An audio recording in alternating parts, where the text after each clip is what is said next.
Mind the lady beside you. Are we ready? Mukombali leo. Chamutai. So far. We are drifting apart. Yeah. That far is better than and these are our people. There's no tear gas around, so don't be so far. No. If they come nearer, they carry fuel. Yeah. Oh. Let them carry fuel from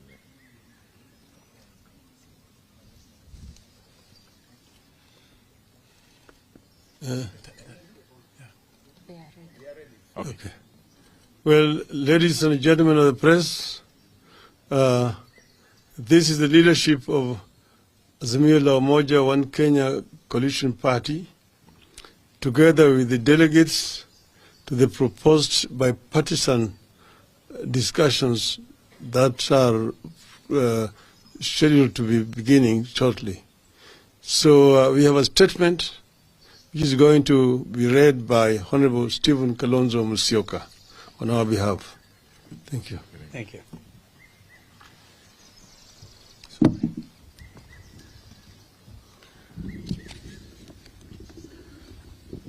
Ladies and gentlemen, this morning, or is it up to late this afternoon, the leadership of the Azimio la Umoja One Kenya Coalition Party, including those from the Houses of Parliament, met with our delegates to the envisaged national dialogue to review developments on the envisaged talks.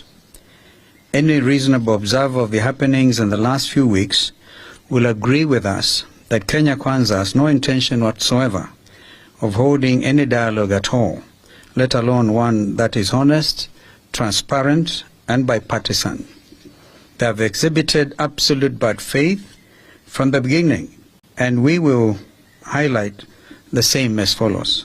Number one, when Honorable Ruto invited us for talks, he did not in his speech capture the entire framework for talks as had been agreed upon with the emissaries he sent to us.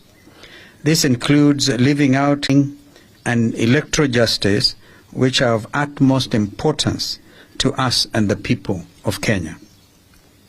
Number two, the delay in naming his team is another sign of a lack of seriousness that has been made worse by the inclusion of members of the Azimio coalition in his team, when the whole country knows that respect for multi-party democracy is one of the key issues we have put on the table.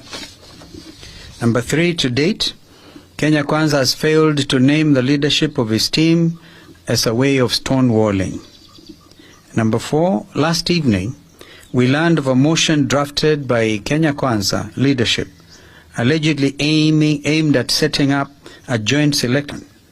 The motion is in absolute bad faith for the following reasons. A, we have insisted on an extra-parliamentary process in view of the strictures of debate in Parliament.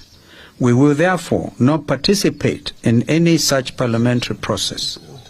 B, the motion is disguised as a product of bipartisanship, when in fact the leadership of Azimio in Parliament were neither aware nor consulted in its drafting.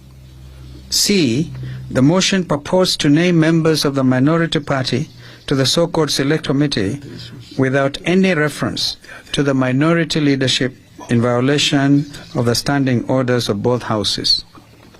And D, the motion purports to set the terms of reference and scope of the discussions without any reference to us. We continue to insist that the dialogue must be about all the four issues, namely the cost of unga, fuel and electricity, forensic audit of the servers, bipartisan reconstitution of the IEBC, and respect for multi-party democracy. Kenya Kwanza cannot dictate to us what we cannot bring to the table. So given the foregoing, we as our members of parliament in both houses shall not be party to any other process, and particularly not the one proposed in the motion by Kenya Kwanza. Number two, we have instructed the chairperson of our team, Senior Counsel Otiendo Molo, to formally invite the Kenya Kwanza team for a meeting to set the ground rules for the talks. Number three, our issues remain what we said before, and they are reduction in cost of unga, fuel, electricity, and school fees, opening and audit of IEBC servers, bipartisan reform and reconstitution of IEBC, reinstatement of the 4 IEBC commissioners, and end to the buying of MPs, which threatens multi-party democracy. Number 4, we reiterate the call that the regime must immediately take up the hospital bills of all Kenyans who sustained injuries as a result of police brutality during the recent protests and demonstrations, and pay reparations for those who lost their property and their lives.